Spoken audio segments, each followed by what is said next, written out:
وجهك للدين حنيفا فطرة الله التي فطر الناس عليه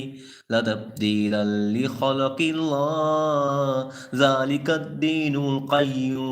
القيم ولكن أكثر الناس لا يعلمون۔ پس تم قائم رکھو اپنے چہروں کو اللہ کے دین کے لیے یکسو ہو کر، اللہ کی بنائی ہوئی فطرت پر قائم رہو جس پر اس نے انسانوں کو پیدا کیا ہے۔ اللہ کی تخلیق میں کوئی تبدیلی نہیں ہو سکتی، یہی ہے سیدھا دین، لیکن اکثر لوگ علم نہیں رکھتے۔ یہی فطرت سلیمی ہے جس پر اللہ تعالیٰ نے انسانوں کی تخلیق کی ہے۔ نسل انسانی کا ہر بچہ اسی فطرت پر پیدا ہوتا ہے، پھر اس کے والدین اس کی فطرت پر کچھ اور رنگ چڑھا دیتے ہیں یا اس کے ماحول کی وجہ سے اس کا رخ کسی اور طرف مڑ جاتا ہے،